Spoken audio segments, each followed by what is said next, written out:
For a start, I would like to get the truth out there about, what actually happened behind the scenes. As I've dug deeper, I've found out what actually my father went through and that kind of thing, and the lies that were told along the way. My father was a lot the same. He shun away from all of this sort of the limelight and all of that kind of thing. You cannot put yourself through what I've been putting myself through for the last 3 years if this was just about money. It's 100% not about money. It's not about, the palaces or anything of that nature. It's if I am not asking for money, if I am not asking for property, I am not asking for anything. Hello and welcome. Today on our podcast, we are joined by Prince Azam Jah. He is the second son of the late Prince Mukarram Jah, the 8th Nizam of Hyderabad, and a descendant of the Azam Jah dynasty. He is a custodian of one of India's most significant royal legacies and has emerged as a prominent voice on heritage preservation while pursuing an ongoing legal battle concerning the administration and inheritance of the Nizam family's estate. Welcome, sir.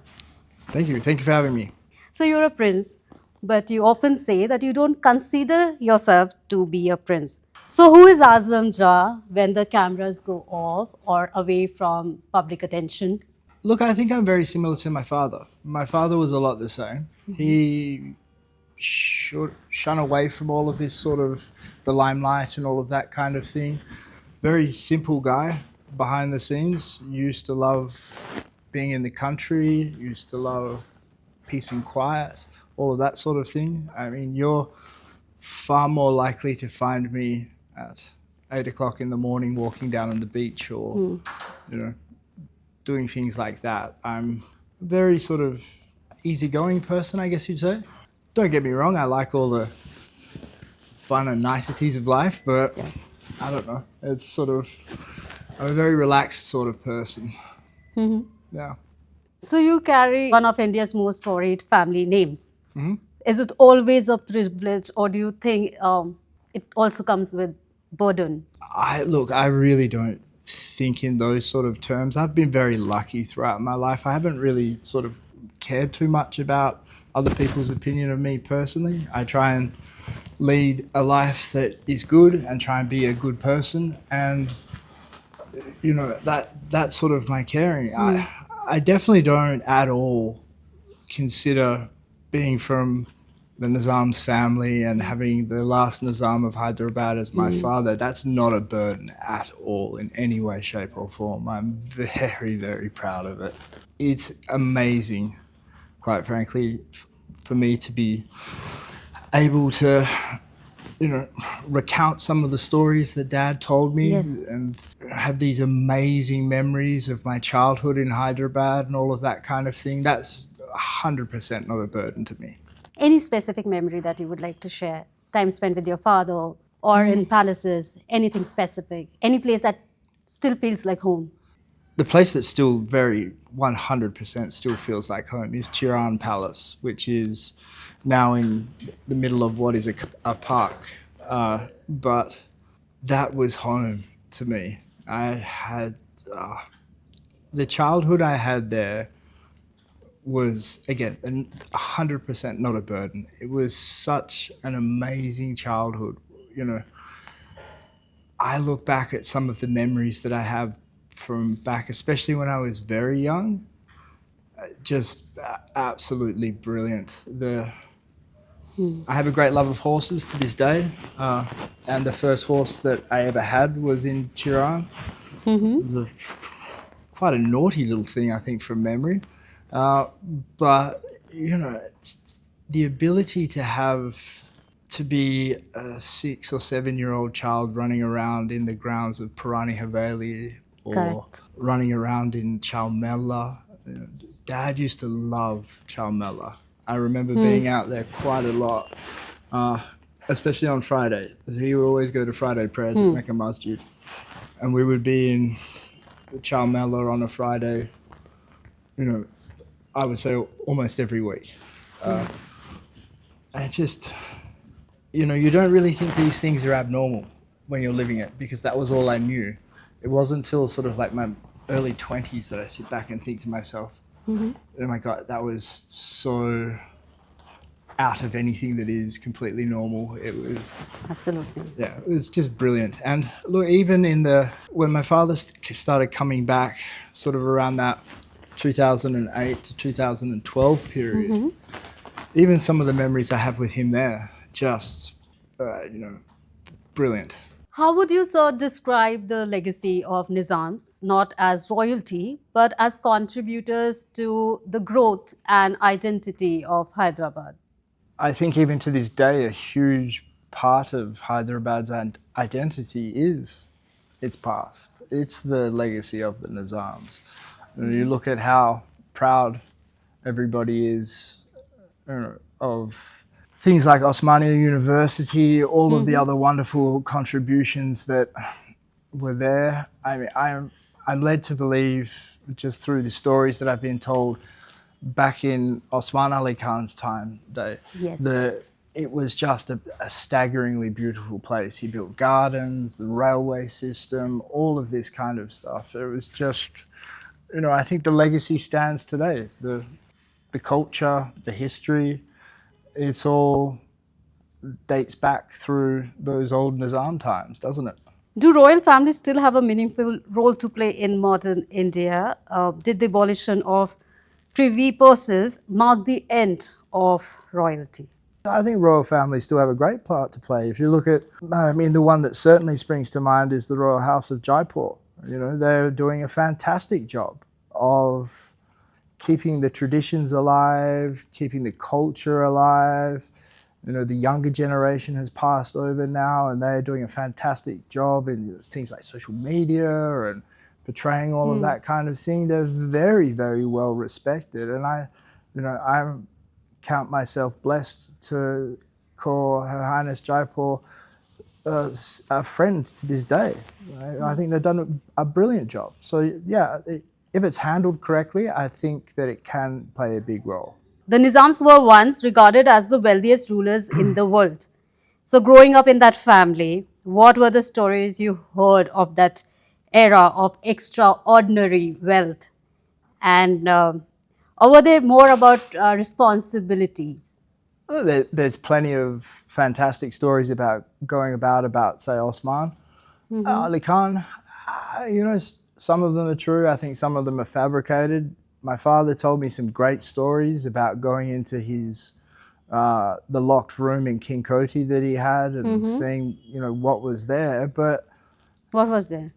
he would just say there was just trestle tables upon trestle tables of the most magnificent jewelry and swords and things like that you could possibly find. But as far as legacy goes, I think you really have to look at what these guys did. I mean, Hyderabad as a state was the wealthiest and one of the greatest states in India for hundreds of years. And that was because of the Nizams. It was a beautiful state. It was, healthcare was there. There was all types of things. And run very, very, very well. If you go into the old city these days, Yes. they still say Nizam Sarkar. And that's not them trying to be boastful or anything like that. That's them looking at those old days with love and thinking that they don't think about the true people of Hyderabad, don't think about the wealth and all of that kind of thing. Sure, it's glamorous, great, but they remember how good it was. So, that's what I hold on to. So, talking about life of Nizams, what is that you would like people to understand, which is beyond politics, beyond history books? I don't know. I've said this before, and I'll say it again. Everybody portrays Osman Ali Khan as this old miser of a man because he used to get around in an old sherwani and never dressed like a man that was worth as much money as he did. But I keep coming back to it. You have to look at the good that he did for his people and for his state or his country back then. I think that's what you should really remember the guy by. Remember that in in a civilization and in a world where things like the arts weren't particularly thought highly of, Osman Ali Khan would be protecting that. You know, he did huge amounts, again, like I keep coming back to it, universities, healthcares, all of this kind of stuff. But somehow he gets portrayed as this miser when he spent countless crores on making sure his country and his state was the best in India. What is that biggest misconception that people have about royal families? I'm not really sure how to answer that. I don't know what the perception really is of us. I guess that you think that I'm sorry, I don't really know how to answer that one. What pulls you to Hyderabad? Do you still recognize the Hyderabad you grew up in, or you feel that the soul of the city has faded away with time? I think it certainly started to fade since my father stopped going there. I think that soul that was there back in those days was still very strong. It seemed to still hold on to the culture. I see it sort of fading quite a bit these days, but again, unfortunately for the people there, there's not really any sort of role model, or not role model is not the right word, but there's no sort of yardstick for that kind of thing anymore. It's just not there like it used to be. But despite all the changes, what tradition, values, or culture do you think Hyderabad has managed to preserve? Oh, certainly its resilience. It's sort of very hard to put your finger on, but there is only one Hyderabad. Like there's only one Bombay. That's not the same, but there's only one. When you get it, there's just a different feel to it, a different pulse to the city. There's still some very, very good people down there.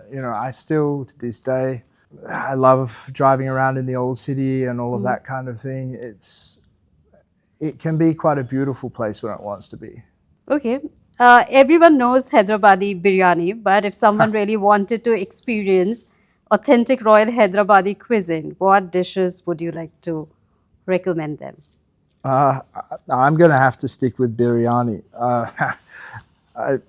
My father used to love it, absolutely love it, to the point where when we were staying in Chiran, it was at every meal. So I became very accustomed to biryani after a while. He would have it for lunch and for dinner whilst he was there. Okay. Biryani and the yellow dal. So that for me will always bring back very, very fond memories. So that's, I wish I had a better answer, but that would definitely be my answer. Many historic palaces around the world are now museum, hotels, or cultural spaces. In your view, what is the best way to preserve royal heritage while keeping it relevant for the next generation? Look, I think that you have to somehow preserve it because,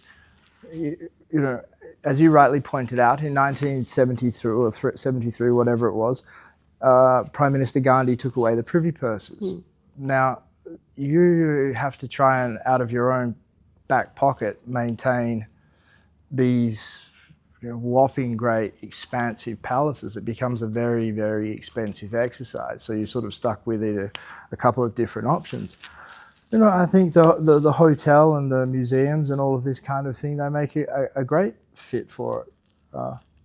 If you look at, again, both Jaipur and Jodhpur still have their palaces beautifully preserved as museums and hotels, but both of the families still live in their palaces as well. Correct. So, I think that's a really sort of a great way of doing it. What legacy would you personally like to leave behind? Again, I'm a lot like my father. That kind of thing is sort of, it's not that it's bad, I just sort of, I don't know, I feel a bit funny about it. If I'm to leave a legacy behind, or if anybody talks about me, I'd like it to be that he stood up, that he didn't just take it, that even against every single roadblock he faced, he kept going, that sort of thing. Other than that, I don't know. If people judge me and say, yeah, I met him, he's a really nice guy, I'll be quite happy with that. Well, on that note, sir, thank you so much for giving us your time. It was pleasure talking to you. Thank you so much. Thank you so much.